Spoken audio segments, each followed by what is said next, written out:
Good evening to all of you. Am I audible?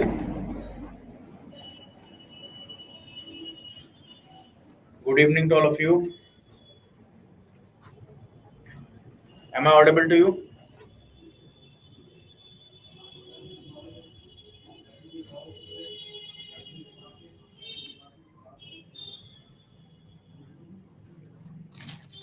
ठीक है बेटा, ऑडियो वीडियो क्लियर है। एक बार जैसे बैकग्राउंड नॉइज आ रही है वो एक बार अपना रिजॉइन कर ले, रिफ्रेश कर ले एक बार।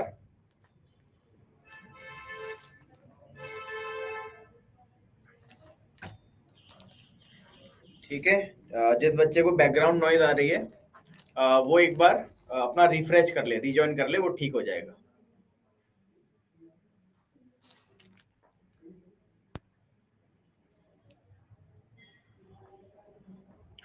आशु, अपना एक बार रिफ्रेश कर लो बेटा, एक बार रिजॉइन कर लो।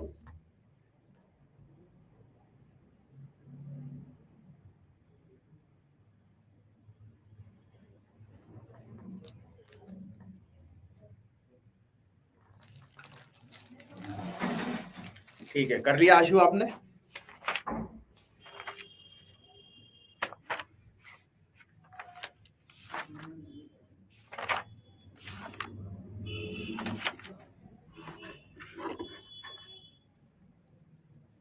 ठीक है, ओके। वो स्टार्टिंग में हो जाता है, स्टार्टिंग में हो जाता है।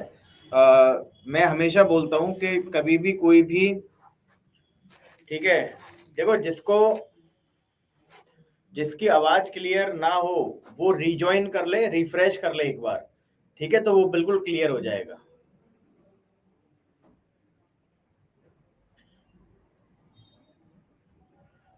क्लियर तो हमेशा मैं यही समझाता हूँ कि आप कमेंट करने से पहले देखो, कभी भी कोई ऑडियो या वीडियो में कोई भी प्रॉब्लम आए तो पहले आप क्लास को रिजॉइन या रिफ्रेश करा करो।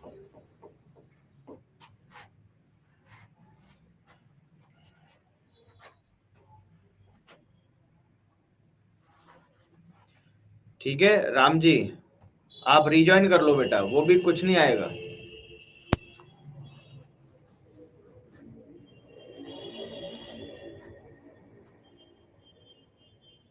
क्लियर? ये आप प्लीज फॉलो करा करिए, प्लीज फॉलो दिस। ये आप फॉलो करेंगे तो आपको आपकी ऑडियो और वीडियो की जो दिक्कत है वो बिल्कुल खत्म हो जाएगी। मान लो किसी की ऑडियो क्लियर नहीं है, ठीक है, किसी की ऑडियो अगर क्लियर नहीं है तो वो रिजॉइन या रिफ्रेश कर ले, या किसी की वीडियो क्लियर नहीं है तो वो रिजॉइन या रिफ्रेश कर ले, है ना, क्योंकि यहाँ से सब कुछ क्लियर चल रहा है। यहाँ से सब कुछ क्लियर चल रहा है, तो आप अगर रीजॉइन और रिफ्रेश कर लेंगे तो आपका ये क्लियर हो जाएगा।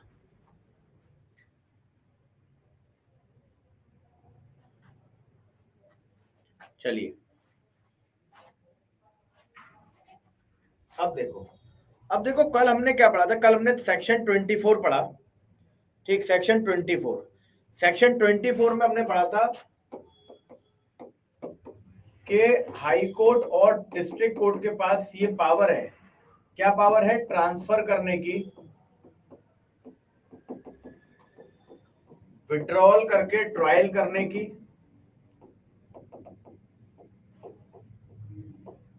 विड्रॉल करके ट्रांसफर करने की, ठीक है, या विड्रॉल करके रीट्रांसफर करने की, विड्रॉल करके रीट्रांसफर करने की, ठीक है, ये हमने कल पढ़ लिया था। और इसके बाद हमने पढ़ा था कि साहब ये कैसे कर सकता है, या तो पार्टी की एप्लीकेशन पे,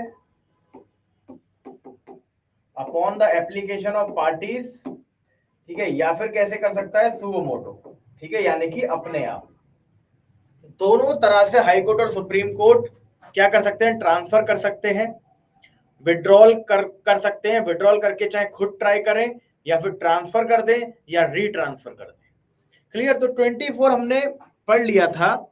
24 क्लॉज 5 में जो लास्ट क्लॉज था 24 का, सेक्शन 24 का जो लास्ट क्लॉज था वो कहता था कि अगर किसी कोर्ट पर लैक ऑफ जुरिसडिक्शन है, अगर किसी कोर्ट पर लैक ऑफ जुरिसडिक्शन है, ठीक है, किसी बेटा लास्ट में पूछना, निवेदिता कुमारी, कल ये 3 बार बताया मैंने, 3B 3 बार, ठीक है, तो अब लास्ट में पूछना, तो लास्ट में एक और बार बता दूंगा। क्लियर। और जब मैं कुछ पढ़ा रहा हूं उस वक्त कोई डाउट मत पूछो, ठीक है। देखो 24 क्लॉज 5 में बताया कि साहब अगर किसी कोर्ट के पास जुरिसडिक्शन क्या नहीं होगी, लैक ऑफ जुरिसडिक्शन होगी, तो लैक ऑफ जुरिसडिक्शन में कोर्ट क्या कर सकता है, उसके केस को ट्रांसफर कर सकता है। तो ये क्या बनेगा, देखो ये क्या बनेगा, ग्राउंड बनेगा ट्रांसफर का। सेक्शन 24 क्लॉज 5 क्या कहता है, सेक्शन 24 क्लॉज 5 कहता है कि ये जो लैक ऑफ जुरिसडिक्शन है ये ट्रांसफर का ग्राउंड बन सकता है। मतलब जो हाई कोर्ट है, जो डिस्ट्रिक्ट कोर्ट है, वो लैक ऑफ जुरिसडिक्शन के ग्राउंड पे भी क्या कर सकते हैं, ट्रांसफर कर सकते हैं केस को, या विड्रॉल कर सकते हैं केस को। क्लियर। ठीक है, अब यहां तक हमारा हो गया था, ठीक है, सेक्शन 24 हमारा हो गया था, ठीक। अब देखो जब मैं बात करता हूं ज्यूरिसडिक्शन की, ध्यान देना, जब मैं बात करता हूं ज्यूरिसडिक्शन की, क्लियर, और ज्यूरिसडिक्शन में किस चीज की, लैक ऑफ ज्यूरिसडिक्शन की, ठीक है। आप मान के चलिए किसी कोर्ट पर अगर ज्यूरिसडिक्शन नहीं है, अगर यदि किसी कोर्ट पर ज्यूरिसडिक्शन नहीं है, अगर मैं किस पॉइंट पे बात कर रहा हूं, लैक ऑफ ज्यूरिसडिक्शन के पॉइंट पे बात कर रहा हूं। क्लियर। तो मैंने आपको अभी बताया बिल्कुल, लैक ऑफ जुरिसडिक्शन, रुको मैं लैक ऑफ जुरिसडिक्शन ही लिख दूं, मान लो बात है लैक ऑफ जुरिसडिक्शन की, कोर्ट पर जुरिसडिक्शन नहीं है, जो कोर्ट केस को ट्राई कर रहा है उस पर जुरिसडिक्शन नहीं है। तो मैंने अभी बताया, मैंने आपको बिल्कुल अभी बताया कि जो डिफेंडेंट है वो फाइल कर सकता है, file an application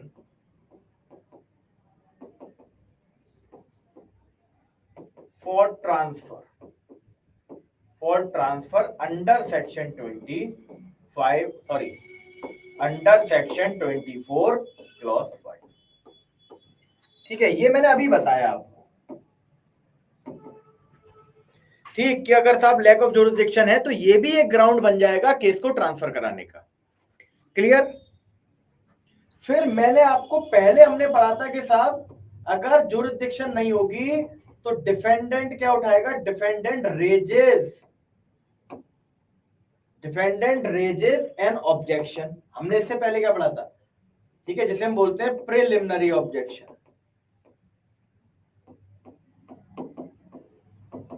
defendant raises the objection, starting में सेटलमेंट ऑफ इश्यू से पहले ही वो क्या लगा देगा, ऑब्जेक्शन लगा देगा कि साहब आपके पास क्या नहीं है, आपके पास जुरिसडिक्शन नहीं है। आपके पास जुरिस्डिक्शन नहीं है।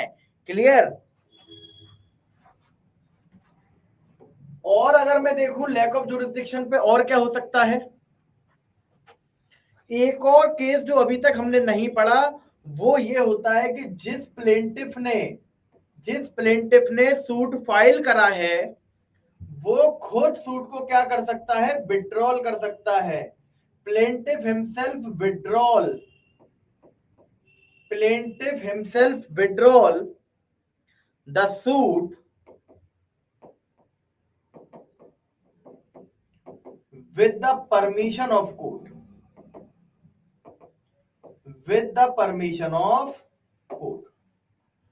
Plaintiff himself withdraw the suit within the permission of court.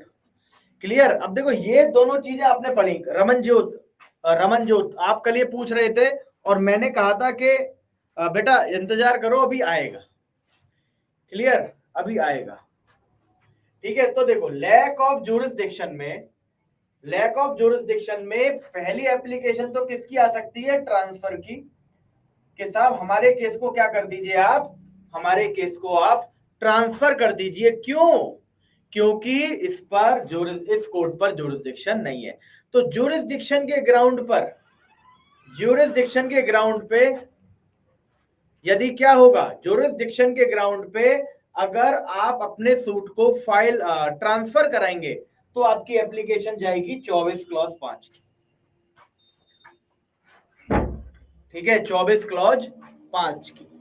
इसके अलावा आप क्या कर सकते हो, मान लो ट्रांसफर एप्लीकेशन नहीं तो उसी सेम कोर्ट में आप प्रिलिमिनरी ऑब्जेक्शन फाइल कर सकते हो। ठीक है, अगर कोर्ट को ऑब्जेक्शन देख के लगेगा कि आपका ऑब्जेक्शन ठीक है, मेरे पास तो जुरिसडिक्शन नहीं है, अगर आपको ऐसा लगे, अगर कोर्ट को ऐसा लगेगा कि ये जो डिफेंडेंट है ये बिल्कुल सही ऑब्जेक्शन रेज कर रहा है, मेरे पास तो जुरिसडिक्शन नहीं है, मुझे केस को ट्राई नहीं करना चाहिए, इस केस में क्या होगा, इस केस में वो प्लेंट को रिटर्न करता है। उसकी जो प्लेंट होगी वो लौटा देगा, और ये जो लौटाने का प्रोसीजर है कहां मिलेगा, order 7 rule 10, order 7 rule 10, order 7 rule 10। तो एक ऑप्शन क्या है, देखो एक ऑप्शन क्या है कि आप 24/5 में ट्रांसफर एप्लीकेशन डालो लैक ऑफ जुरिसडिक्शन में, यहां पर आपको रेमेडी क्या मिलेगी कि आपका केस क्या हो जाएगा, ट्रांसफर हो जाएगा। एक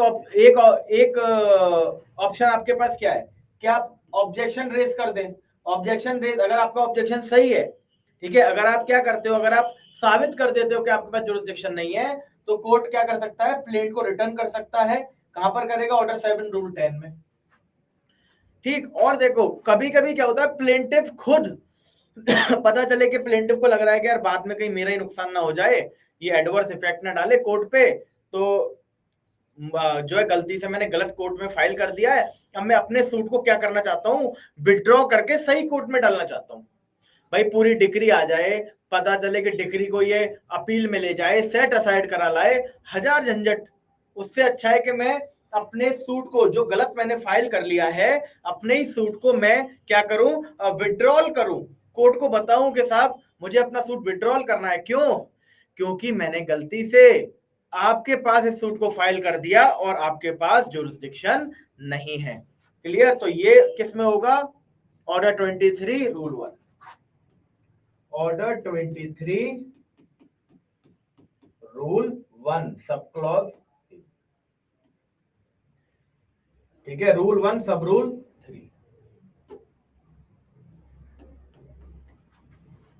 क्लियर, तो ये 3 ऑप्शन हमारे पास होते हैं किसके लिए, लैक ऑफ जुरिसडिक्शन में।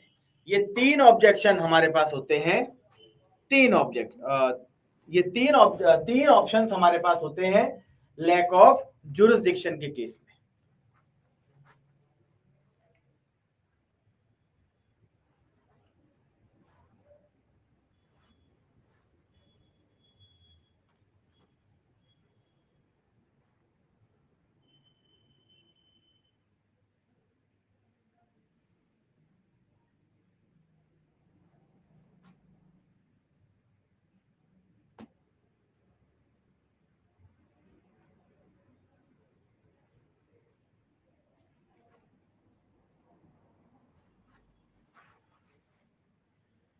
क्लियर?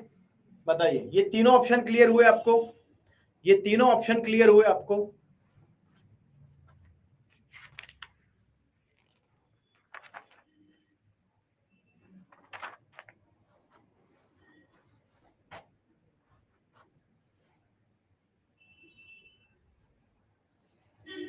नहीं, उसकी तो पीयूष टंडन, उसकी तो हियरिंग हो जाएगी, उसे विड्रॉ क्या करना, उसको तो एक हियरिंग में ही उसको तो उसका फैसला हो जाना है, तो वो विड्रॉ करने की आवश्यकता पड़ेगी नहीं।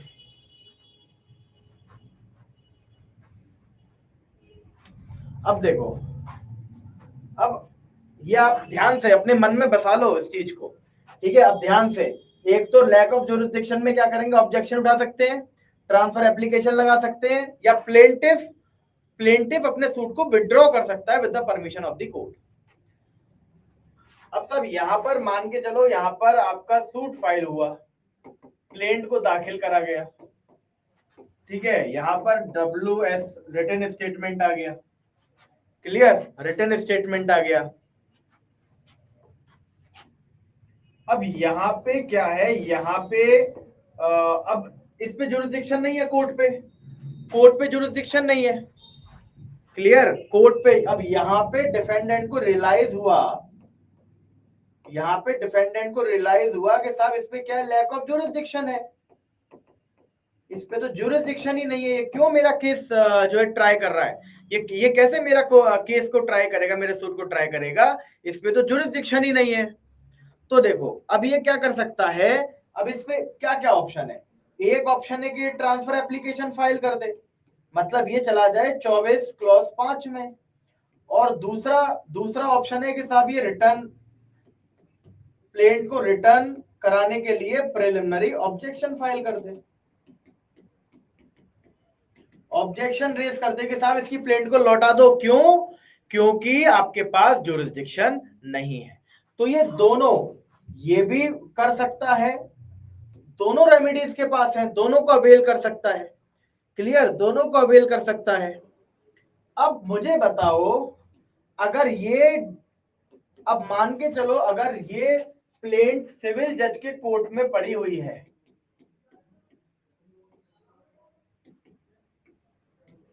मान के चलो अगर ये सिविल जज के कोर्ट में पड़ी हुई है, तो ट्रांसफर एप्लीकेशन कहां जाएगी, बताइए कमेंट में।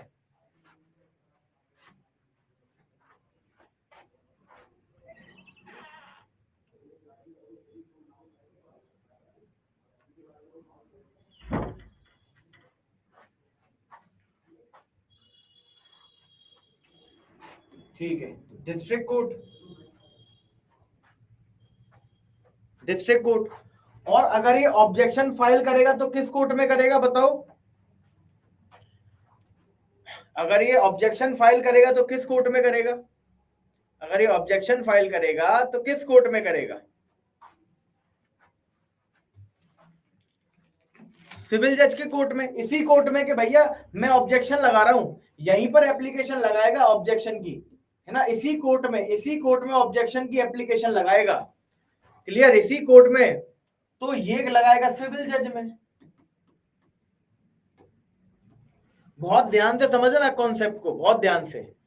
अब इसके पास दो ऑप्शन है कि ये यहां भी जा सकता है, ये यहां भी जा सकता है, मतलब ये ट्रांसफर एप्लीकेशन भी फाइल कर सकता है और ये सिविल जज के कोर्ट में ऑब्जेक्शन भी फाइल कर सकता है। तो हाई कोर्ट, ठीक है, हाई कोर्ट,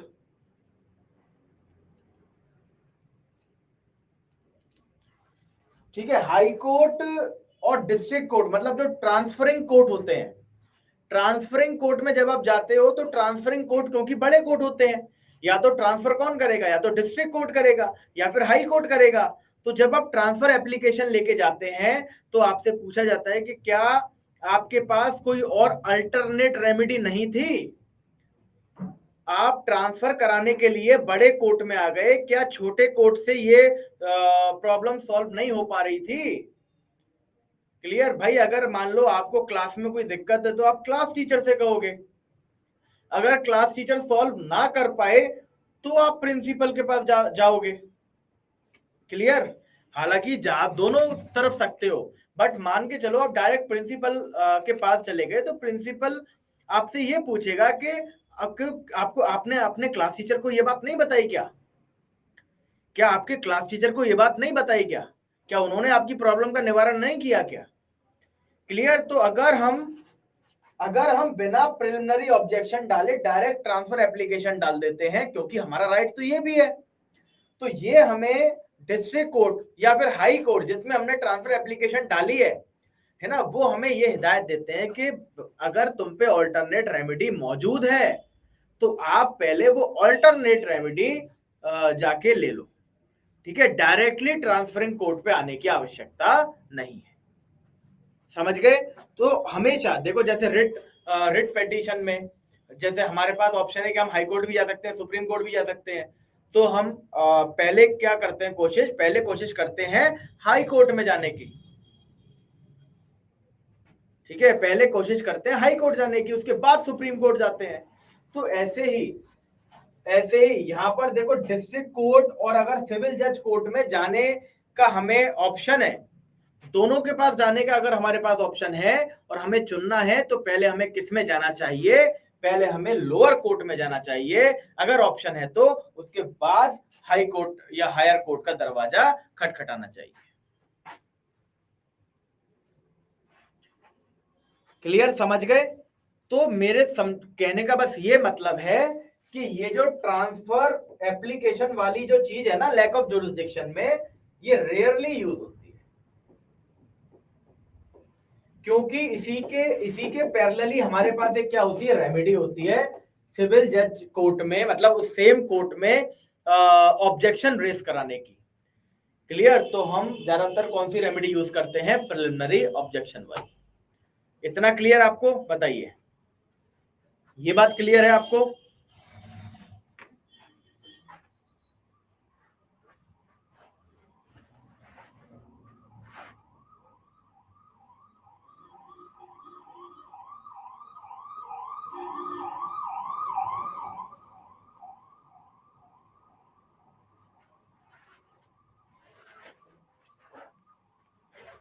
ठीक है, एक पैराग्राफ लिख लो इस पे, इसी के नीचे लिखना, इसी डायग्राम के नीचे लिखना, इसी डायग्राम के नीचे लिखना, please right,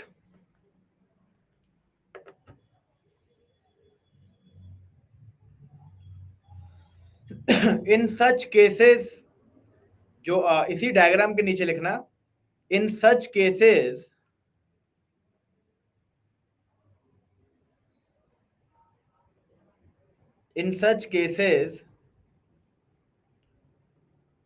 the defendant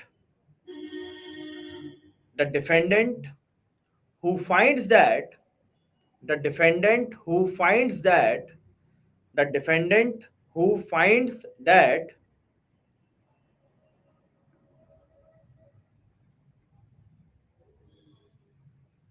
the defendant who finds that the defendant who finds that the trial court does not have jurisdiction,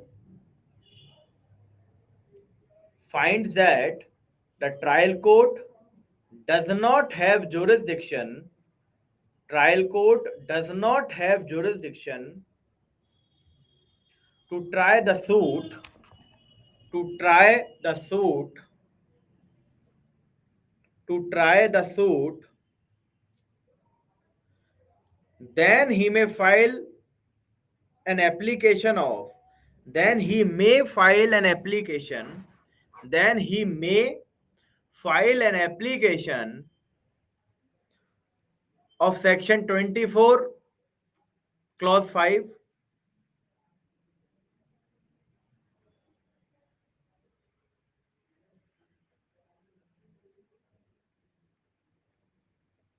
the defendant who finds that the trial court does not have the jurisdiction to try the suit, then he may file an application, then he may file an application of section 24 clause 5, of section 24 clause 5 for a transfer of case, for a transfer of case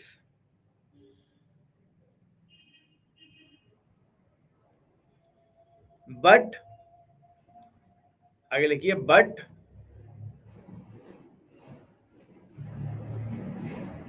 the district court or the high court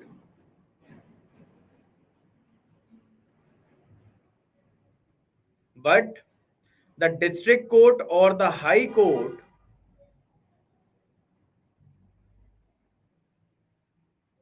where such application is filed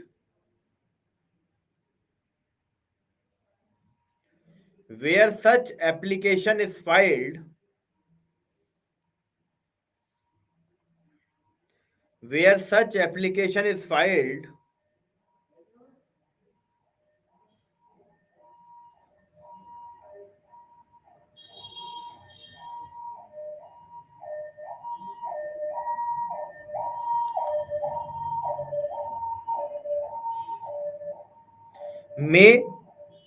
may instead of transferring the case may instead of transferring the case ask the defendant ask the defendant ask the defendant to file an application ask the defendant to file an application to raise the preliminary objection. File an application to raise the preliminary objection.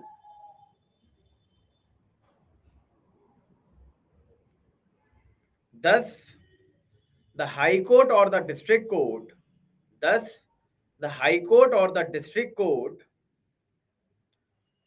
upon receiving an application of Section 24, Clause 5, thus the High Court or the District Court, upon receiving an application of Section 24, Clause 5, either transfer the case या तो वो application सुनकर और case को transfer कर देगा, either transfer the case or direct him to raise the objections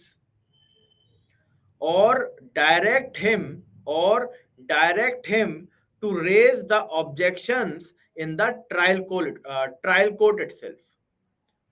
ठीक है, और direct him to raise the objections in the trial court itself. Application of 24 clause 5.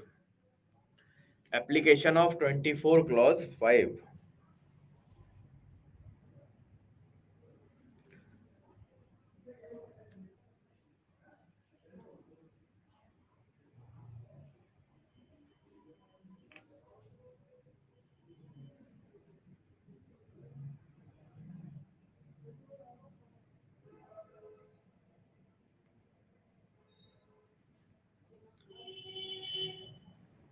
ठीक है, लास्ट लाइन है, और direct him to raise the objection, या तो वो ट्रांसफर कर देगा या फिर डायरेक्ट करेगा उसे कि आप जाके ऑब्जेक्शन फाइल करो, और direct him to raise the objection in the trial court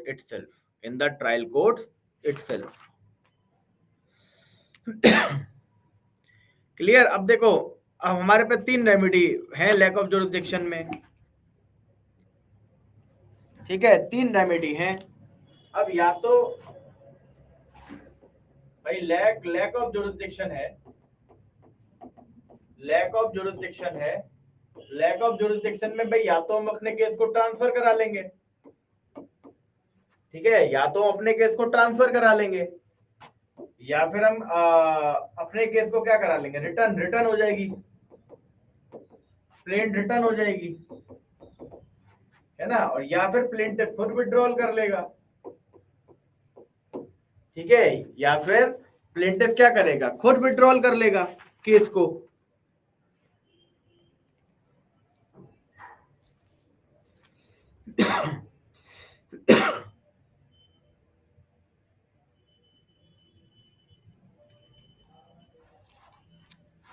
clear. देखो जब प्लेन रिटर्न होगी ना, ध्यान रखना, जब प्लेन रिटर्न होगी तो हमेशा फ्रेश सूट ही क्या होगा, जब प्लेन रिटर्न होगी तो फ्रेश सूट स्टाइल वो होगा, हमेशा फ्रेश स्टाइल स्टार्ट होगा। ठीक है, रिटर्न प्लेन टी रिटर्न हो गई है।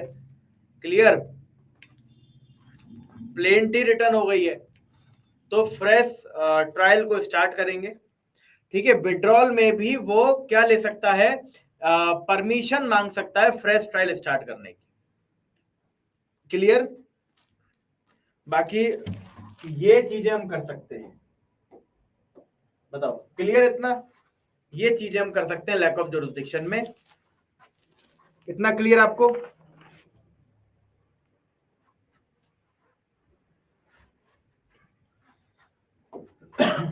ठीक है, अब देखो सेक्शन 25, सेक्शन 25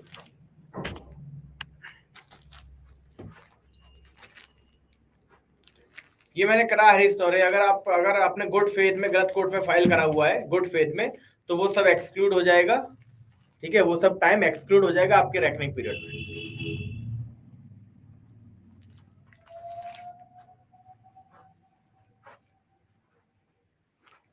अब देखो अब इसमें सबसे पहले आप निकालो बेरेक, निकालो एक बार 25 सेक्शन 25 निकालो Barack. Please open a Barack. Rajesh Dubey, मैं बता दो, रिटर्न करेगा ना,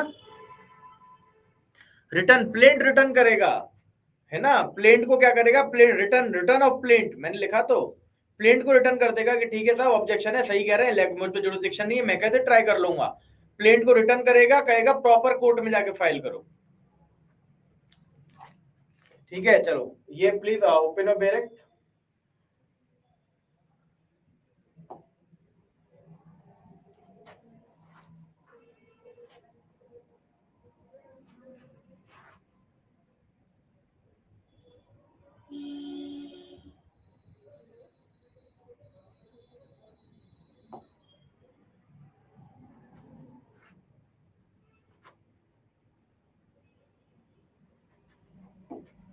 देखो ओपन कर लो, ध्यान से देखना, कह रहा है on the application of the party and after notice to the parties and after hearing such of them as desire to be heard the supreme court। अब ये पावर किसकी है, सुप्रीम कोर्ट की पावर है सूट को transfer करने की।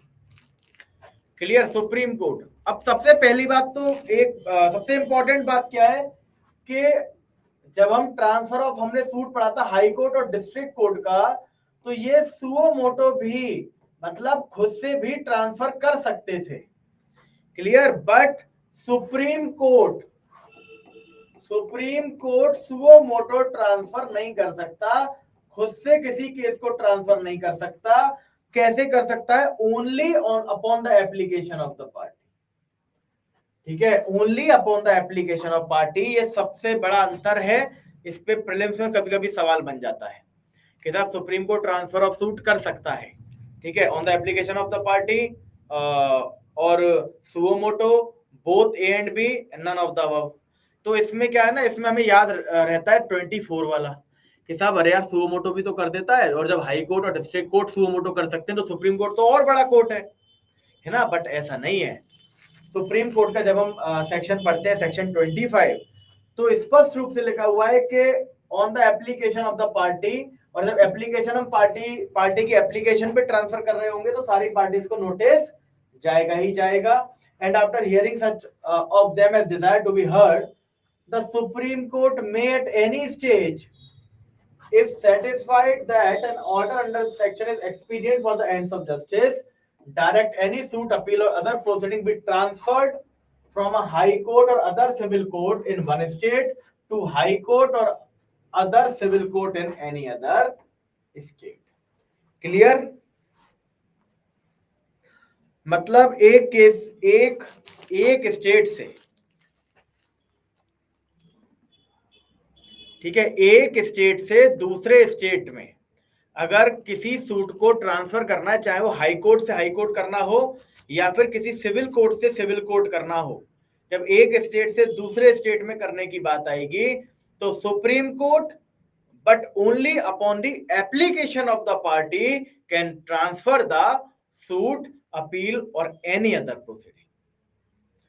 Clear? अब देखो इसमें लिखा है, मैं आपको बोर्ड पर दिखाता हूं, एक बार बोर्ड पर दिखाता हूं।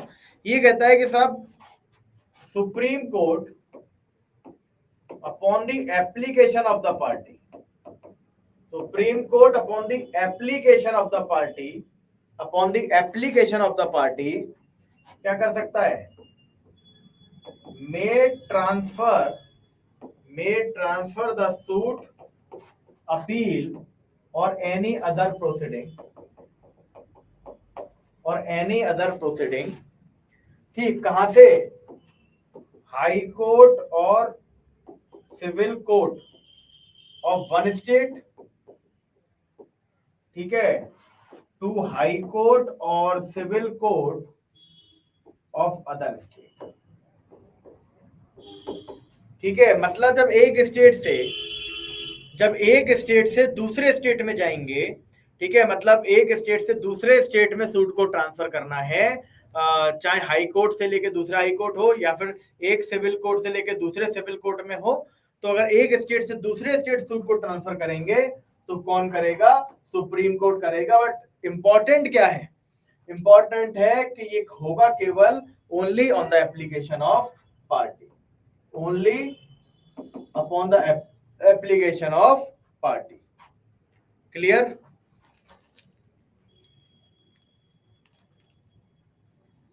ठीक है, क्राइटेरिया क्या है, क्राइटेरिया क्या है, कब करेगा, क्यों करेगा, only when it is expedient to the ends of justice, मतलब जब ट्रांसफर करना न्याय करने के लिए क्या हो, एसेंशियल हो। जब किसी सूट को ट्रांसफर करना न्याय करने के लिए क्या हो, एसेंशियल हो, मतलब अगर आप ट्रांसफर नहीं करोगे तो इनजस्टिस हो जाएगा, अगर आप ट्रांसफर नहीं करोगे तो इनजस्टिस हो जाएगा। केवल इस ग्राउंड पे सुप्रीम कोर्ट क्या कर सकता है, सूट को ट्रांसफर कर सकता है from the high court of one state to the high court of other state, या फिर from civil court of one state to the civil court of other state. Is this clear to all of you? बताओ, इसमें और कुछ नहीं करना, और कुछ नहीं करना। क्लियर? हाँ नम्रता शुक्ला, मतलब जो हमने 23(3) में पढ़ा था ना, 23(3) में के जहां पर साहब हाई कोर्ट, डिस्ट्रिक्ट कोर्ट और सिविल कोर्ट, मतलब दो अलग अलग स्टेट है, तो वहां पे 23(3) कह रहा था कि साहब आप क्या करो, आप इस वाले हाई कोर्ट में क्या कर दो, फाइल कर दो। बट दुर्गेश शर्मा ने कहा कि नहीं, ऐसा नहीं होगा, 23(3) में भी कैसा होगा, 25 जैसा होगा। मतलब जब दो हाई कोर्ट, अलग अलग हाई कोर्ट की बात होगी, दो अलग अलग स्टेट की बात होगी, तो ट्रांसफरिंग कोर्ट कौन हो जाएगा, ट्रांसफरिंग कोर्ट सुप्रीम कोर्ट हो जाएगा। क्लियर? ट्रांसफरिंग कोर्ट कौन हो जाएगा, सुप्रीम कोर्ट हो जाएगा। समझ गए? Main criteria, but main criteria क्या है, ट्रांसफर का मेन क्राइटेरिया क्या है कि जब न्याय करने के लिए ट्रांसफर करना हो, ठीक है, सुप्रीम कोर्ट को लगे कि यार मैंने ट्रांसफर नहीं करा, मैंने यदि ट्रांसफर नहीं करा तो क्या हो जाएगा, इनजस्टिस हो जाएगा, कहीं ना कहीं इनजस्टिस हो जाएगा।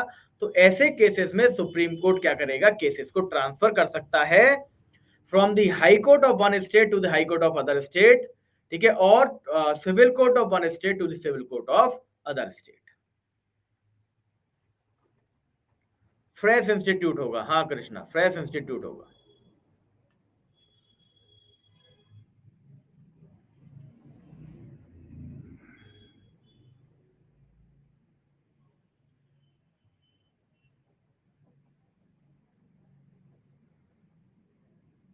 डायरेक्ट ट्रांसफर कर देगा शुभजीत, दोनों में एक ही बात है ना, दोनों में। अब क्या है ना, ये ट्रायल कोर्ट नहीं है तो ये विड्रॉ करने का इसका कोई फायदा नहीं है।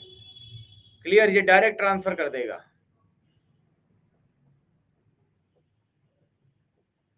चलो एक पैराग्राफ लिख लो पहले, please right one para under section 25। 25 पे एक पैराग्राफ लिख लीजिए, please write in section 25, in section 25, in section 25 it is provided that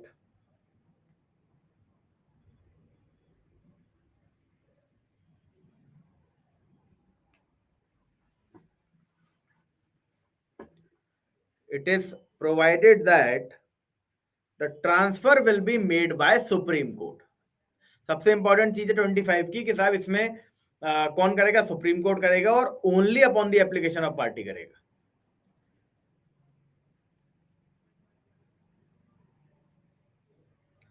ठीक है, in section 25 it is provided that the transfer will be made, the transfer will be made by the Supreme Court, by the Supreme Court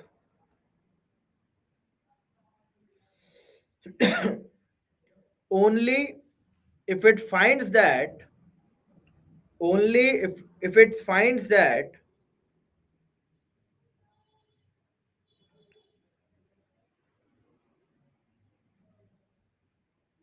only if it finds that it is expedient for the ends of justice। ठीक है, ये लिखा है मैंने, only if it finds that it is expedient for the ends of justice, expedient for the ends of justice।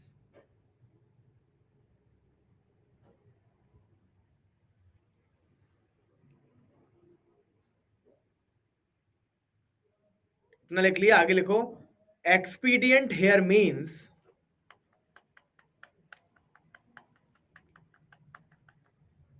expedient here means, expedient here means,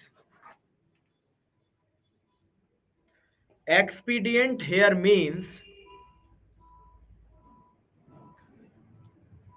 something which is essential। Expedient here means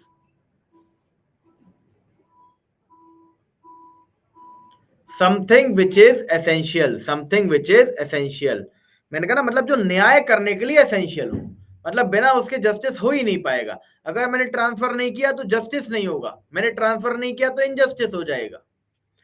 ठीक है, expedient here means something which is essential, something which is essential।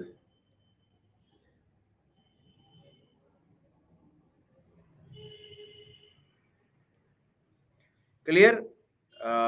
Next para लिखो, 2 line बस।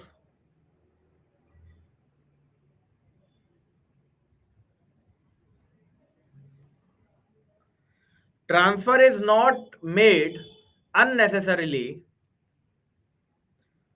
transfer is not made, transfer is not made unnecessarily, transfer is not made unnecessarily,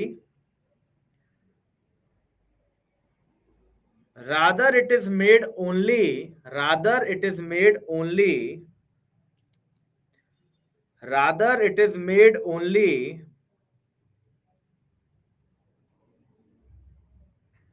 rather it is made only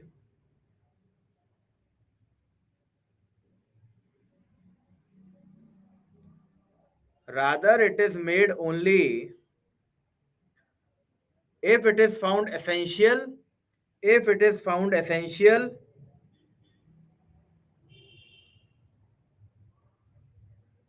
if it is found essential for the purpose of doing justice, for the purpose of doing justice, for the purpose of doing justice।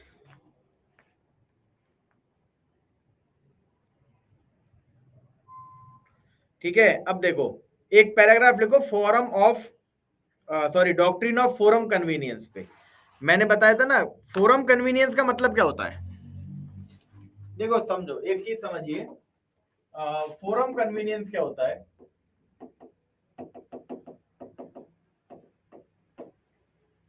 ठीक है, forum convenience क्या होता है। Forum convenience होता है कि अब मान लो 4 कोर्ट है, चारों के पास जुरिस्डिक्शन है भाई। एक जगह डिफेंडेंट रिजाइड कर रहा है, एक जगह वर्क कर रहा है, एक जगह बिजनेस कर रहा है, एक जगह कॉज ऑफ एक्शन अराइज हो रहा है। क्लियर। तो जुरिस्डिक्शन तो चारों कोर्ट के पास है, जुरिस्डिक्शन तो चारों कोर्ट के पास है। तो प्लेंटिफ के पास अधिकार है, प्लेंटिफ के पास राइट है कि वो अपने सूट को यहां भी फाइल कर सकता है, यहां भी फाइल कर सकता है, यहां भी फाइल कर सकता है, ठीक है, और यहां भी फाइल कर सकता है। ठीक है, कहीं भी सूट को फाइल कर सकता है। अब सपोज करो प्लेंटिफ ने इस कोर्ट में अपने सूट को फाइल कर दिया, plaintiff filed the suit in this court. ठीक है, अब देखो फोरम कन्वीनियंस का मतलब क्या है कि सबकी कन्वीनियंस के हिसाब से कोर्ट, फोरम का मतलब है कोर्ट, सबकी कन्वीनियंस के हिसाब से हम क्या देखें, कोर्ट देखें। अब डिफेंडेंट कहेगा कि साहब आप क्या करो, डिफेंडेंट कहेगा कि आप ये जो सूट है ना, इस सूट को इस कोर्ट में फाइल कर लो, क्योंकि प्लेंटिफ को तो ये भी उतना ही जो है दूर पड़ेगा, ये भी इतना ही दूर पड़ेगा। ठीक है, बट मेरे को क्या है कि मैं केवल अब यहाँ रह पाता हूँ, अगर मैं यहाँ से इधर बार बार तारीख करने गया तो मेरी नौकरी चली जाएगी। ठीक है, मेरी नौकरी चली जाएगी, मैं नहीं वहां पर आ सकता। बट प्लेंटिफ तो यहाँ भी जितना टाइम यहाँ से यहाँ लगेगा उतना टाइम यहाँ से यहाँ लगेगा, प्लेंटिफ को तो पॉसिबल है। तो कोर्ट क्या देखेगा, कोर्ट देखेगा कि क्या वाकई में ये जो कोर्ट होगा डब्लू वाला, क्या क्या सचमुच ये जो कोर्ट है डब्लू वाला, क्या ये वाकई में दोनों के लिए कन्वीनियंट है। क्लियर, क्या ये वाकई में दोनों के लिए कन्वीनियंट है। अगर दोनों के लिए कन्वीनियंट होगा तो क्या करेगा, इस सूट को इस कोर्ट में क्या कर दिया जाएगा, ट्रांसफर कर दिया जाएगा। ठीक है, तो ये होता है doctrine of forum convenience. Court देखेगी, कोर्ट देखेगी कौन सा कोर्ट दोनों के लिए कन्वीनियंट है। जो डिफेंडेंट कह रहा है, डिफेंडेंट कह रहा है कि साहब इससे इसमें वो कर दो, ट्रांसफर कर दो, तो हम ऐसा नहीं कि डिफेंडेंट का कन्वीनियंस देखेंगे, नहीं, हम देखेंगे कि क्या ट्रांसफर करने से इसे कोई फर्क पड़ रहा है। अगर इसे कोई फर्क ना पड़े और इसे भी फायदा हो जाए, मतलब दोनों के लिए कन्वीनियंट कोर्ट कौन सी हो गई, ये वाली कोर्ट दोनों के लिए कन्वीनियंट हो गई, तो कोर्ट क्या करेगी, इस सूट को इस कोर्ट से इस कोर्ट में क्या कर देगी, ट्रांसफर कर देगी। Clear, this is called doctrine of forum convenience. हम देखते हैं कि कौन सा कोर्ट कन्वीनियंट है दोनों के हिसाब से, बैलेंस करेगी। Very good Sachin Dubey and Anamika, very good. Good evening study IQ. ये स्टडी आईक्यू कौन है भाई, अपने स्टडी आईक्यू नाम रख लिया।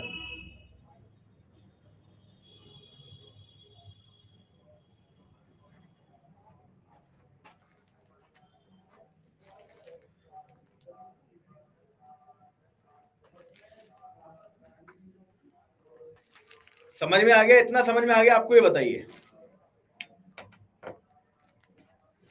फोरम कन्वीनियंस आपको समझ में आया।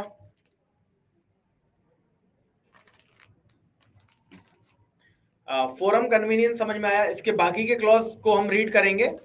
ठीक है, और आज पूरी तरह से जुरिस्डिक्शन खत्म कर देंगे विद ट्रांसफर ऑफ सूट, मतलब विद सेक्शन 25। चलिए, इतना समझ में आ गया ना फोरम कन्वीनियंस। अब एक ब्रेक लेते हैं पहले छोटा सा। ठीक है, 3-4 मिनट्स का ब्रेक है, उसके बाद मैं इसे पहले फोरम कन्वीनियंस को डिक्टेट कराऊंगा। ठीक है, और उसके बाद फिर आगे बढ़ेंगे इसके अदर क्लॉजेस में, 25 के अदर क्लॉजेस में। ठीक है, okay then let's take a break of 2-3 minutes, then we will continue our topic.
चलो, डॉक्ट्रिन ऑफ फोरम कन्वीनियंस लिखो। Doctrine of forum convenience, doctrine of forum convenience, इस पे लिख लीजिए एक paragraph.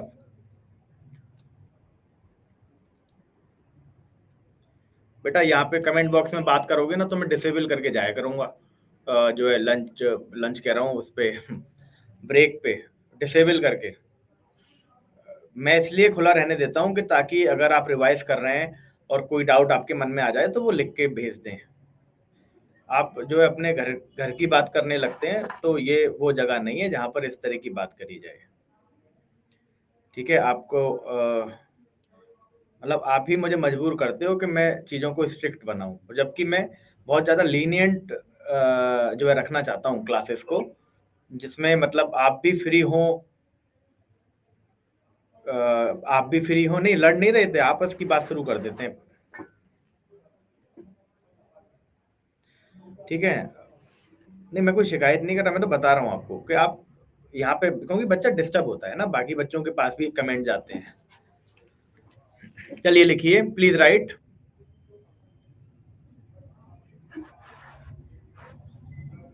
Please write the doctrine of forum convenience. Please write the doctrine of forum convenience. The doctrine of forum convenience is based upon the concept of the doctrine of forum convenience is based upon the concept of expediency based upon the concept of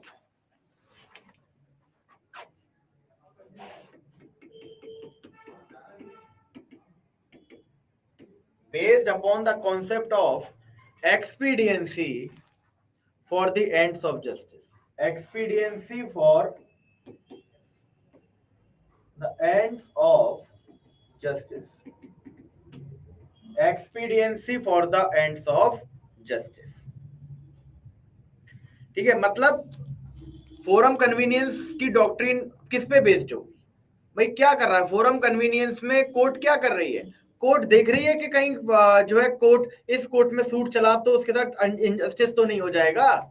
अगर मैं suit को transfer करूंगा तो कहीं इसे plaintiff का नुकसान तो नहीं हो जाएगा, या ना ट्रांसफर करने से इसे इररिपेरेबल लॉस तो नहीं होगा डिफेंडेंट को। तो सारी चीजें हम देखेंगे, कोर्ट देखेगा कहीं इनजस्टिस तो नहीं हो रहा। तो उस इनजस्टिस को रोकने के लिए कोर्ट क्या कर सकती है? ट्रांसफर ऑफ सूट कर सकती है। यही कहलाता है डॉक्ट्रिन ऑफ फोरम कन्वीनियंस।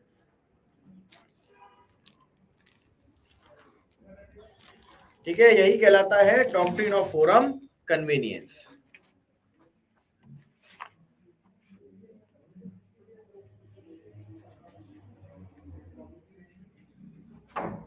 ठीक है, देखो दो टेस्ट इसमें एग्जामिन करने होते हैं। फोरम कन्वीनियंस में दो टेस्ट एग्जामिन करने होते हैं।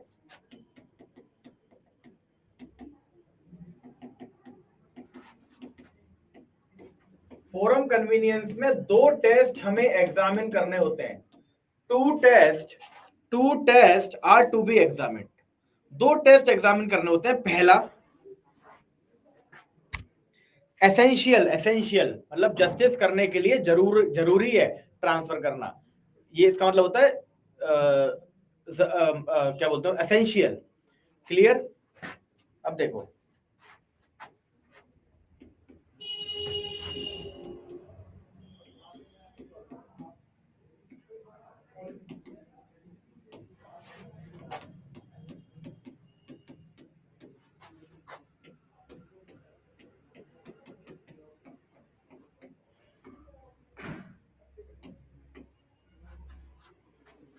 ठीक है,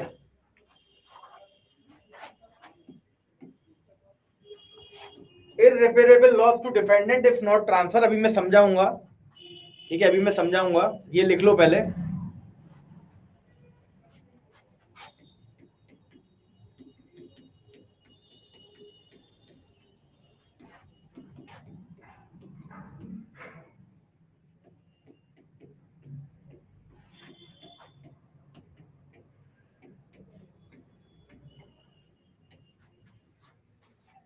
देखो, इररिपेरेबल लॉस का मतलब जानते हो? इररिपेरेबल लॉस का मतलब जानते हैं आप लोग? ऐसा लॉस जिसकी भरपाई ना करी जा सके। ठीक है, जैसे मान लो मेरा कोई रिमोट तोड़ दे, है ना, तो मुझे नया रिमोट जो है देके इसकी भरपाई कर सकता है। क्लियर? इररिपेरेबल लॉस का मतलब होता है इसकी भरपाई ना करी जा सके। जैसे मान के चलो किसी व्यक्ति को आपने जान से मार दिया, तो उसके घर वालों के लिए वो कैसा होगा? इररिपेरेबल लॉस होगा, उस लॉस की कोई भरपाई नहीं हो सकती। क्लियर? उस लॉस की, उस क्षति की कोई भरपाई नहीं हो सकती। तो इररिपेरेबल लॉस, हाँ, जैसे डेथ का, वेरी गुड अंकिता गुप्ता, जैसे डेथ का। तो इररिपेरेबल लॉस वो होता है जिसकी भरपाई ना करी जा सके। क्लियर? अब मान के चलो कि हमारे पास साहब क्या थे, 3 कोर्ट थे। क्लियर? प्लेंटिफ ने क्या किया? प्लेंटिफ ने इस कोर्ट में सूट को क्या किया? सूट को फाइल किया, इस कोर्ट में सूट को फाइल किया। अब डिफेंडेंट एप्लीकेशन लगाता है कि साहब इस सूट को इसमें ट्रांसफर कर दो। तो ट्रांसफर करने से पहले क्या देखा जाएगा? देखो, कोर्ट दो टेस्ट एग्जामिन करेगी इस ट्रांसफर को करने से पहले। अब ये चाह रहा है कि हो जाए, ये चाह रहा है कि हो जाए, प्लेंटिफ चाह रहा है कि ना हो। तो ट्रांसफर करने से पहले 2 टेस्ट को एग्जामिन किया जाएगा। ठीक है, 2 टेस्ट को एग्जामिन किया जाएगा। पहला कि अगर ट्रांसफर नहीं किया गया तो इस बेचारे को, डिफेंडेंट को, इररिपेरेबल लॉस हो जाएगा, ऐसा लॉस जिसकी भरपाई फिर बाद में नहीं हो पाएगी। अगर डिफेंडेंट क्या देखेगा? कोर्ट देखेगा कि अगर डिफेंडेंट के कहने पर हमने ट्रांसफर नहीं किया, अगर डिफेंडेंट के कहने पर हमने ट्रांसफर नहीं किया, तो डिफेंडेंट को इररिपेरेबल लॉस हो जाएगा। प्लस कि अगर हमने ट्रांसफर कर भी दिया, अगर ये सूट हमने यहां पे ट्रांसफर कर दिया, तो इसे कोई इररिपेरेबल लॉस नहीं होगा। क्लियर? तो देखो, ये ट्रांसफर हो जाने से इसे कोई लॉस हो नहीं रहा, बट ट्रांसफर नहीं करोगे तो इसे जरूर इररिपेरेबल लॉस हो जाएगा। तो ऐसी सिचुएशन में कोर्ट क्या करेगी? कोर्ट इस सूट को ट्रांसफर कर देगी। तो अगर ये दोनों टेस्ट फुलफिल होंगे तो सूट क्या करेगा? कोर्ट क्या करेगा? Transfer of. ठीक है, तो डॉक्ट्रिन ऑफ फोरम कन्वीनियंस में, या कह दो फोरम कन्वीनियंस में, हम क्या देखते हैं? ये 2 टेस्ट देखते हैं कि यदि ट्रांसफर नहीं करा गया तो डिफेंडेंट मर जाएगा बेचारा, मतलब डिफेंडेंट को इररिपेरेबल लॉस हो जाएगा। क्लियर? और अगर ट्रांसफर कर दिया गया तो इसका कोई नुकसान नहीं है, फिर भी इसे तो यहां भी उतनी देर में पहुंचना है, यहां भी उतनी देर में पहुंचना है। तो ये दोनों टेस्ट अगर सक्सेसफुल, ये दोनों टेस्ट अगर क्या होते हैं, पूरे हो जाएंगे, तो कोर्ट क्या करेगी? ट्रांसफर ऑफ सूट कर देगी। क्लियर? कोर्ट क्या करेगी? ट्रांसफर ऑफ सूट कर देगी। Is this clear to all of you?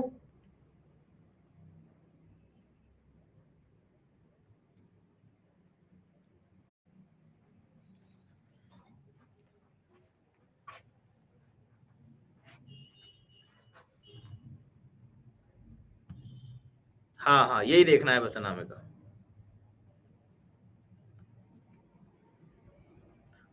हाँ, जॉब चली जाना भी इररिपेरेबल लॉस में काफी हद तक आ जाएगा। क्लियर? ठीक है, अब ये फोरम कन्वीनियंस, ये जो टेस्ट थे, ये एक केस में हेल्ड किए गए थे। उस केस का आप नाम लिख लीजिए पहले, उस केस का आप नाम लिख लीजिए, मायर एच के लिमिटेड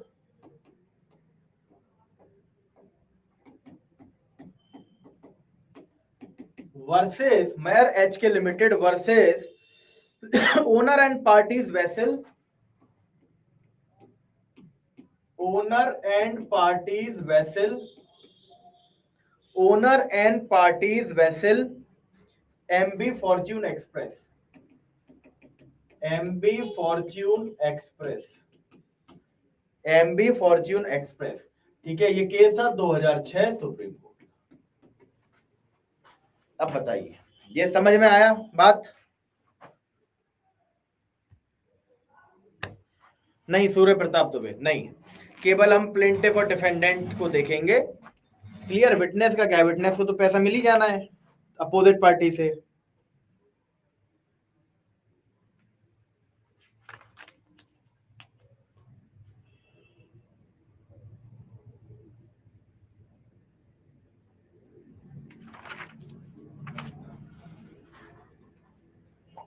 क्लियर? चलो ये लिख लो।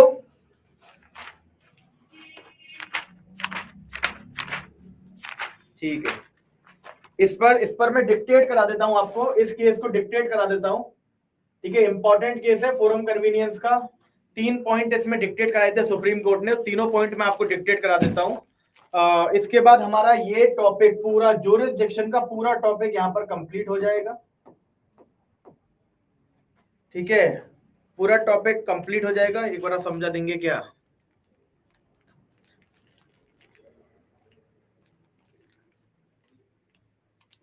मतलब ये टेस्ट, ये फोरम कन्वीनियंस, ये जो डॉक्ट्रिन है ना, इसमें 2 टेस्ट के बेसिस पे आप क्या कर सकते हो, फोरम डिसाइड कर सकते हो कौन सी होगी। क्लियर भाई? प्लेंटिफ ने इसमें सूट फाइल कर दिया, डिफेंडेंट कह रहा है यहाँ ट्रांसफर कर दो। तो हम 2 चीज देखेंगे, क्या अगर ट्रांसफर नहीं हुआ तो क्या इसे इररिपेरेबल लॉस हो जाएगा? अगर ट्रांसफर ना होने से इससे इररिपेरेबल लॉस हो रहा हो, और ट्रांसफर करने से इस पे कोई फर्क ना पड़ रहा हो, ये दोनों टेस्ट अगर कंप्लीट कंडीशन फुलफिल हो जाएंगी तो ट्रांसफर ऑफ सूट कर दिया जाएगा, ट्रांसफर ऑफ सूट कर दिया जाएगा। क्लियर? चलो पहले बेरेक निकालो, आप बेरेक निकालो।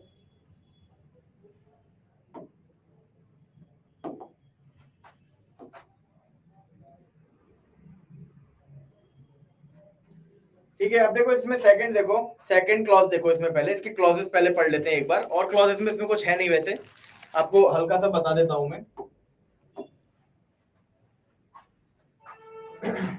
देखो ये कह रहा है every application under this section shall be made by a motion which shall be supported by an affidavit, which shall be supported by an affidavit.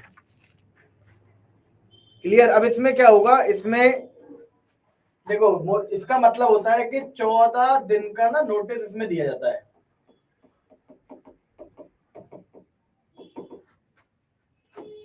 14 दिन का एप्लीकेशन,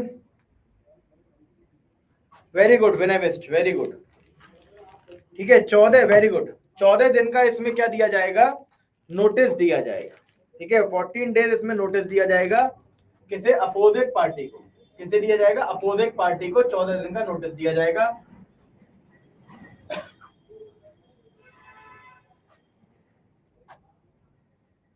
क्लियर? और इसमें कुछ इंपॉर्टेंट नहीं है एज सच। केस में test आए थे, टेस्ट।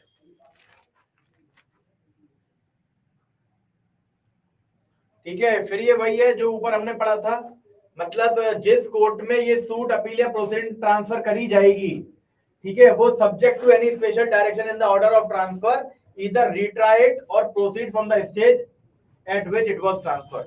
मतलब जो ट्रांसफरी कोर्ट होगा, अभी दे रहा हूं केस लॉ की डिक्टेशन बेटा, अभी पहले ये हल्का सा देख लो। जो ट्रांसफरी कोर्ट होगा वो या तो नए सिरे से स्टार्ट कर ले, या फिर जहां से ट्रांसफर हुआ है बिल्कुल वहीं से स्टार्ट कर ले, उसी पॉइंट से। ठीक, तो ये भी ऊपर जैसी चीजें हैं जैसे हमने 24 में पढ़ी थी। ठीक है, ये इंपॉर्टेंट है, प्रीलिम से पूछा जाता है। अगर आप मान के चलो, अगर आप मान के चलो, देखो ये कह रहा है कि आप कोई ऐसी एप्लीकेशन, आपने ट्रांसफर एप्लीकेशन लगाई, आपने ट्रांसफर एप्लीकेशन लगाई, और ट्रांसफर एप्लीकेशन लगाने का आपका मकसद है कि ट्रायल कोर्ट में मैटर पेंडिंग में फंस जाए, अटका रहे, टाइम निकलता रहे। क्लियर? मतलब आप ट्रांसफर कराना नहीं चाहते, ठीक है, आपके लिए जिस कोर्ट में सूट फाइल हुआ है आपके लिए वो भी कन्वीनियंट है, बट आप केवल क्या है, पेंडेंसी के लिए आप ट्रांसफर एप्लीकेशन सुप्रीम कोर्ट में फाइल कराए। लिख रहा है, ये लिखता है कि अगर मान लो सुप्रीम कोर्ट किसी एप्लीकेशन को, ट्रांसफर एप्लीकेशन को डिसमिस करता है, क्यों? क्योंकि वो फ्रिवोलस या वेक्सेशियस थी, मतलब गुमराह करने वाली एप्लीकेशन थी। ठीक है, तो उस केस में जिसने एप्लीकेशन लगाई है ना, उसे कंपनसेशन देने के लिए ऑर्डर किया जा सकता है, बट वो 2000 रुपए से ज्यादा का नहीं हो सकता। ठीक है, तो इसमें 2000 या उससे कम का कंपनसेशन ट्रांसफर एप्लीकेशन फाइल करने वाले को Supreme Court as a compensation लगा सकती है। ये प्रीलिम्स के लिए इंपॉर्टेंट रहता है कि साहब कितने का compensation, shall not exceed 2000 rupees, shall not exceed 2000 rupees. ठीक है, शैल नॉट एक्सीड 2000 रुपीज।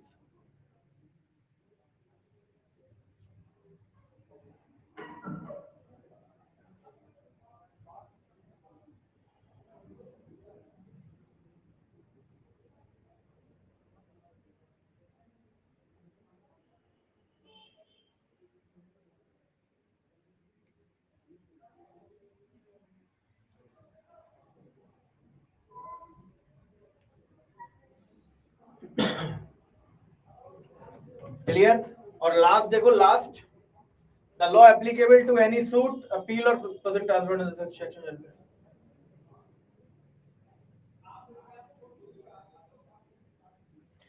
ठीक है भाई, जो लॉ एप्लीकेबल था, जो लॉ एप्लीकेबल था ओरिजिनल कोर्ट में, ठीक है, वही लॉ अप्लाई होगा जिसमें सूट को ट्रांसफर किया जाएगा। क्लियर। लिख रहा है the law applicable to any suit appeal or other proceeding transferred under this section shall be the law which the court in which the suit appeal or other proceeding was originally instituted or to have applied to such suit appeal or proceeding. Clear. तो मतलब जो भी law applicable था original court में, ठीक है, original court जिस law के हिसाब से उसे ट्रीट कर रहा था, ट्रांसफरी कोर्ट में भी वही लॉ उस सूट पर एप्लीकेबल रहेगा। क्लियर।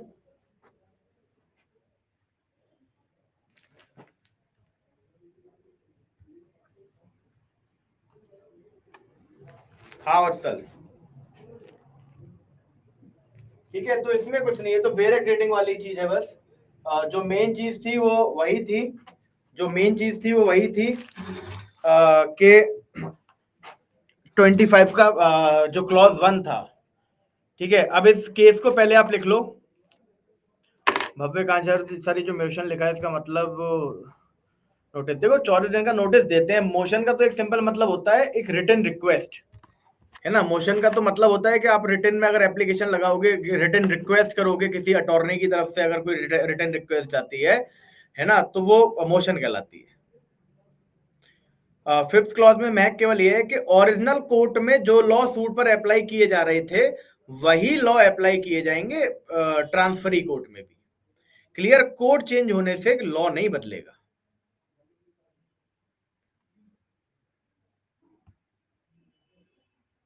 नहीं अनामिका सिंह, ट्रांसफर के केसेस में ओरिजिनल कोड का लॉ एप्लीकेबल होगा सूट पे।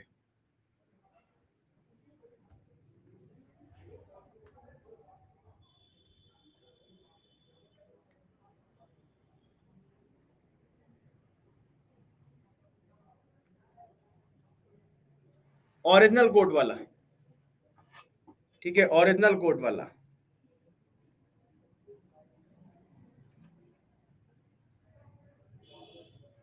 ठीक है काजल, सेकंड क्लॉज में वही है कि जो है रिटन रिक्वेस्ट जो है करनी पड़ेगी, 14 दिन का नोटिस अपोजिट पार्टी को देना पड़ेगा। ठीक है, 14 दिन का नोटिस देना पड़ेगा, एक रिटन एप्लीकेशन रिटन रिक्वेस्ट के साथ कोर्ट में दाखिल करोगे।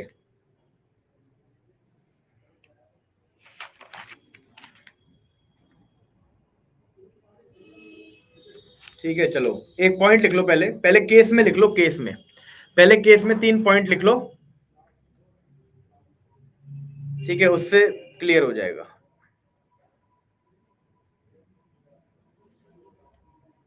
Please right.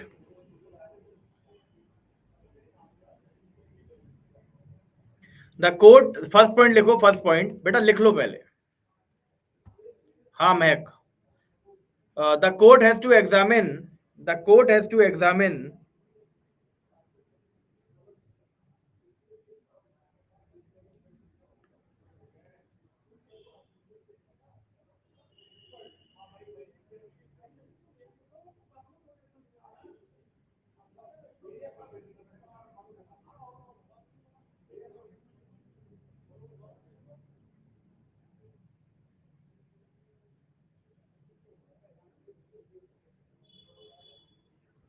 The court has to examine whether the continuance of the suit in the present court, whether the continuance of the suit, whether the continuance of the suit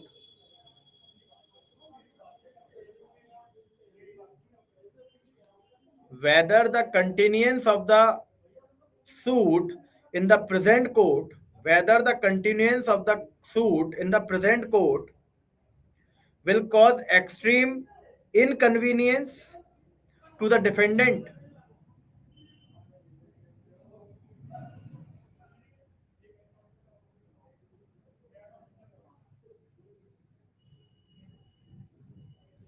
बेटा PCS का मुझे कोई idea नहीं.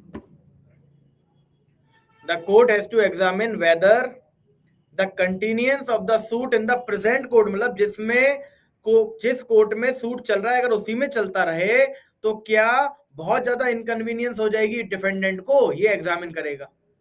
ठीक है. Whether the continuance of the suit in the present court will cause extreme inconvenience to the defendant, will cause extreme inconvenience to the defendant.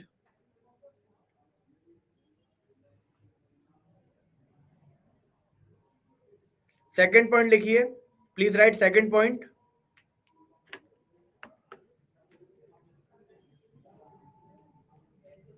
Please write second point.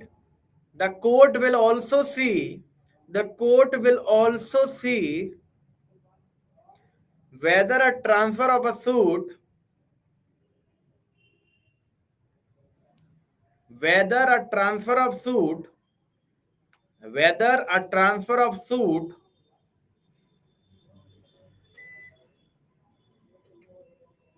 will cause no irreparable loss to the plaintiff. Whether a transfer of suit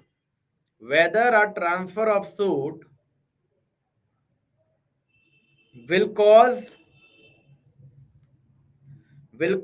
no irreparable loss to the plaintiff, will cause no irreparable loss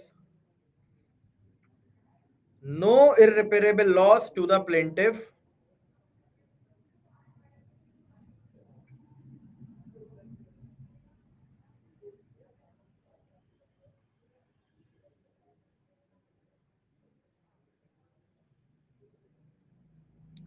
ठीक है.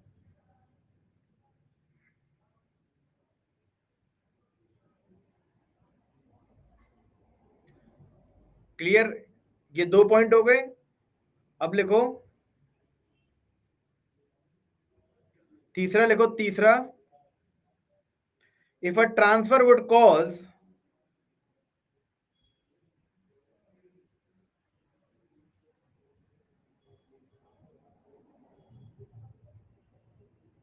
if a transfer would cause irreparable loss to the plaintiff,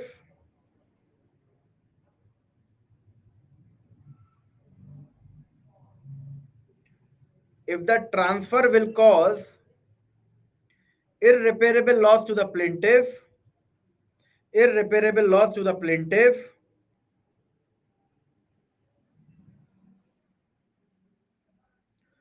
then such transfer would not be made.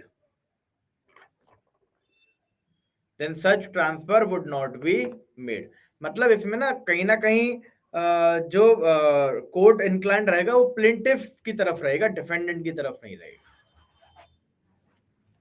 ठीक है. अगर उसे लग रहा होगा कि साहब अगर मान लो डिफेंडेंट अगर ट्रांसफर नहीं हुआ तो डिफेंडेंट को इररिपेरेबल लॉस हो रहा है और ट्रांसफर करने से प्लेंटिफ को इररिपेरेबल लॉस हो रहा है तो ट्रांसफर नहीं करेगा, वो थोड़ा सा प्लेंटिफ का फायदा इसमें कराएगा. क्लियर. मतलब ट्रांसफर ना करने से डिफेंडेंट को इररिपेरेबल लॉस हो रहा हो और ट्रांसफर कर देने के बाद प्लेंटिफ को कोई इररिपेरेबल लॉस ना हो तभी ट्रांसफर होगा. अन्यथा नहीं होगा। तो दोनों कंडीशन फुलफिल करनी चाहिए, केवल कोई एक कंडीशन फुलफिल करने से काम नहीं चलेगा। क्या लिखा? If a transfer would cause irreparable loss to the plaintiff then such transfer would not be made. Then such transfer would not be made.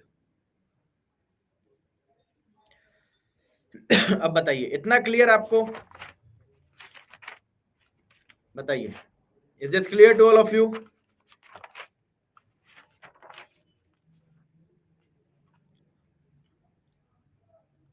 ठीक है, ओके, वेरी गुड। देखो यहां पर हमारा ज्यूरिसडिक्शन और ट्रांसफर ऑफ सूट पूरी तरह से कंप्लीट हो चुका है। ठीक है, 15 से लेके 25 सब कुछ कवर हो चुका है with all the concepts. Clear? अब ज्यूरिसडिक्शन के जाके आराम से क्वेश्चन लगाना, एमसीक्यू लगाना, मेंस के आंसर राइटिंग करना। ठीक है, और कल से हम स्टार्ट करेंगे the topic of res judicata, one of the most important, most technical topic of civil procedure code. Clear? तो कल से हम स्टार्ट करेंगे रेस जुडिकाटा। बेटा एआईबी के लिए मत पूछा करो मुझसे, क्योंकि मैं तो ये समझता हूँ एआईबी के लिए आप जो है, अगर एआईबी के लिए इतनी टेंशन ले रहे हो तो कैसे काम चलेगा? एआईबी ओपन बुक एग्जाम है, 100 में से 40 नंबर लाने हैं, नेगेटिव है नहीं, तो और क्या कर दें तुम्हारे लिए? बताओ क्या कर दें? ओपन बुक एग्जाम, बताओ। सेक्शन सेक्शन कर लो, ऑर्डर रूल छोड़ जाना तो भी हो जाएगा।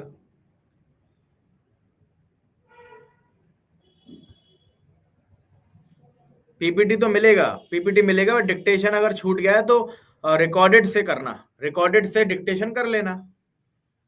इसके एमसीक्यू किसी भी किताब से करो, किसी भी किताब से। मैंने कहा है ना, एक एमसीक्यू की किताब आपके पास होनी चाहिए। अच्छा मनोज, वेरी गुड मनोज प्रकाश। हाँ, सब पास हो जाते हैं। अब जो इसमें भी फेल होने का जैसे डर है, तो फिर बताओ उसके लिए क्या किया जा सकता है?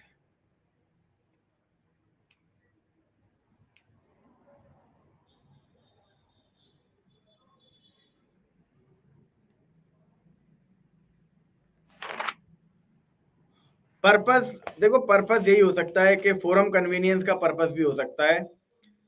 ठीक है, फोरम कन्वीनियंस का, और सबसे बड़ा पर्पस है to secure the ends of justice.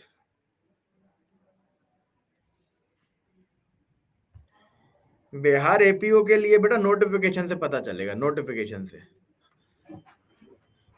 बेटा 50% स्टूडेंट अगर फेल हुए हैं तो इसमें देश का दुर्भाग्य है ये, है ना। इसमें अब मैं क्या बोलूं, इसमें कोई पेपर का कोई इतना कोई कठिन थोड़ी था पेपर, कोई और कितना भी कठिन पेपर हो। अगर आप 5 साल लॉ पढ़ रहे हो और आप ओपन बुक एग्जाम में 100 में से 40 नंबर नहीं ला पा रहे बिना नेगेटिव के, तो फिर तो ये तो दुर्भाग्य है इस देश का कि जो है ऐसी पढ़ाई हो रही है लॉ कॉलेजेस में।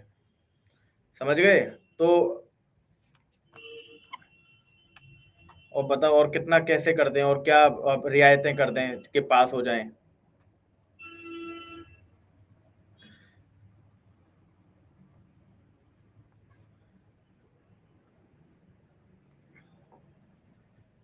राजेश सर, लास्ट वाले पैरा में irreparable loss to the plaintiff लिखवाए हैं।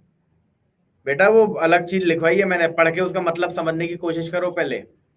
ठीक है, पढ़ के पहले मतलब समझने की कोशिश करो, है ना। वो नीचे प्लेंटिफ बिल्कुल सही लिखवाया है मैंने। आराम से तीनों पॉइंट्स को पढ़ना, आराम से तीनों पॉइंट को पढ़ना। ऊपर वाले दोनों पॉइंट कंडीशन है, क्लियर? वो दोनों कंडीशन दोनों पूरी होनी चाहिए तभी ट्रांसफर होगा, है ना। अब मैंने नीचे लिखवाया कि मान लो अब ये कह रहा है कि ट्रांसफर करने के लिए प्लेंटिफ को इर्रेपरेबल लॉस ना हो रहा हो, है ना। बट नीचे मैंने लिखवाया कि मान के चलो कि ट्रांसफर कर देने से प्लेंटिफ को इर्रेपरेबल लॉस हो जाएगा, तो ऐसे में ट्रांसफर कोर्ट करेगी नहीं, वो प्लेंटिफ की तरफ थोड़ा सा इंक्लाइंड रहेगी।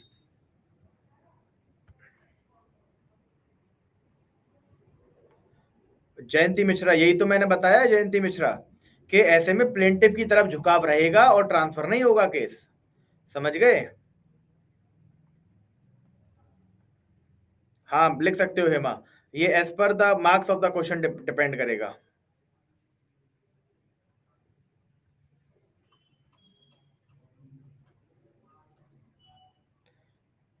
आश्रो शर्मा, हाँ मतलब देखो ओरिजिनल कोर्ट में आश्रो था, ओरिजिनल कोर्ट में जो लॉ एप्लीकेबल होंगे ना उस पे, है ना। अब बाद में जाके मान लो सूट को ट्रांसफर कर दिया, है ना, तो उसी लॉ के हिसाब से जो लॉ ओरिजिनल कोर्ट में उस पर लागू हो रहा था, चाहे वो किसी भी कोर्ट में ट्रांसफर हो जाए, है ना, लॉ वही लागू रहेगा जो ओरिजिनल कोर्ट में किया जा रहा था।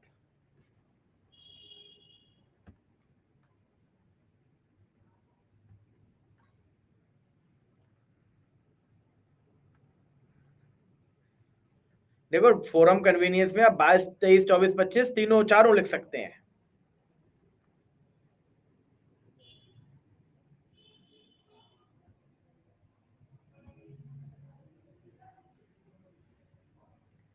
हाँ ये भी है भव्यकांक्षा, आजकल पूरा इंडिया जुगाड़ पे टिका हुआ है। पुरानी से लगा लो, कोई इशू नहीं है नामे का।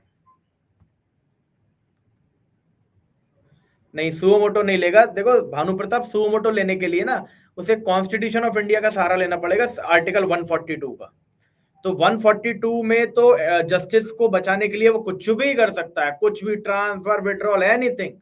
बट सीबीसी में एक्सप्रेसली कोई ऐसा प्रोविजन नहीं है जिसमें supreme court suo motu transfer कर सके। समझ गए भानु प्रताप?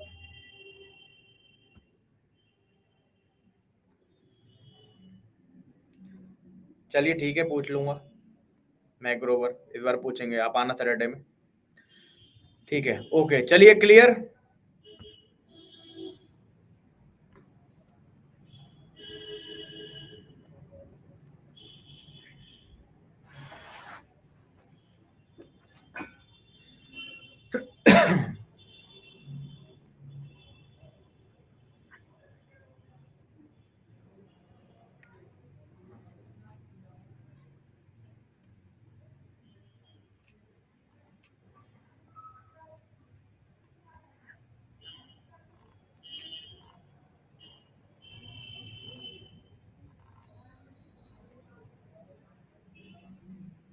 अरे नहीं नहीं, करेक्ट 24 से भव्यकांक्षा, विड्रॉल वो विड्रॉल नहीं है, यहाँ तो प्लेंटिव विड्रॉल कर रहा है अपनी उसे सूट को कि भैया ठीक है मैं अपना प्लेंट वापस ले रहा हूँ। वो विड्रॉल है जब केस को विड्रॉ करेगी कोर्ट 24 में, केस को विड्रॉ करना और ट्रांसफर करना, केस को विड्रॉ करना और खुद ट्रायल कर लेना, तो वहां कोर्ट विड्रॉ कर रही है केस को, या प्लेंटिव वापस ले रहा है अपना केस, तो दोनों में वो कनेक्शन नहीं है। चलिए ठीक है, okay, thank you so much. बाकी के डाउट्स हम कर लेंगे, ठीक है, बाकी के डाउट्स कर लेते हैं। Okay, thanks to all of you. अच्छे से रिवाइज कर लेना, आज 24-25 को अच्छे से रिवाइज कर लेना, बहुत अच्छे से, ठीक है। उसमें कोई भी ऑर्डर, भानु प्रताप, कोई भी ऑर्डर करा जा सकता है 142 में, ठीक है, ये भी मैं कल बता दूंगा और आपको, ठीक है। अमन बेटा एक बार दोबारा लिख दो अपना, दोबारा लिख दो डाउट एक बार, दोबारा लिख दो, या फिर मैं इत्मीनान से आपका कल बता दूंगा, आप बेफिक्र रहिए, ठीक है। आप या फिर दोबारा लिख दीजिएगा, ठीक है। चलिए, okay, thank you so much. बाकी आराम से आप रिवाइज कर लीजिएगा जरूर, 24 और 25 को इत्मीनान से रिवाइज कर लीजिएगा। उसके बाद कल हम स्टार्ट करेंगे, पहले कल हम स्टार्ट करेंगे रेस ड्यूटी काटा, ठीक है।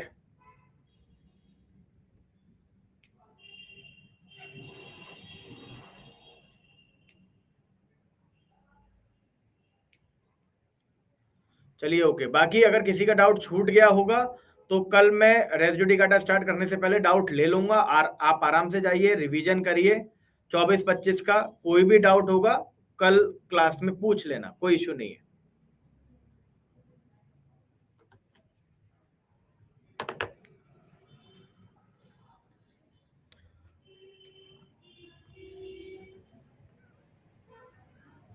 चलिए okay, thank you so much.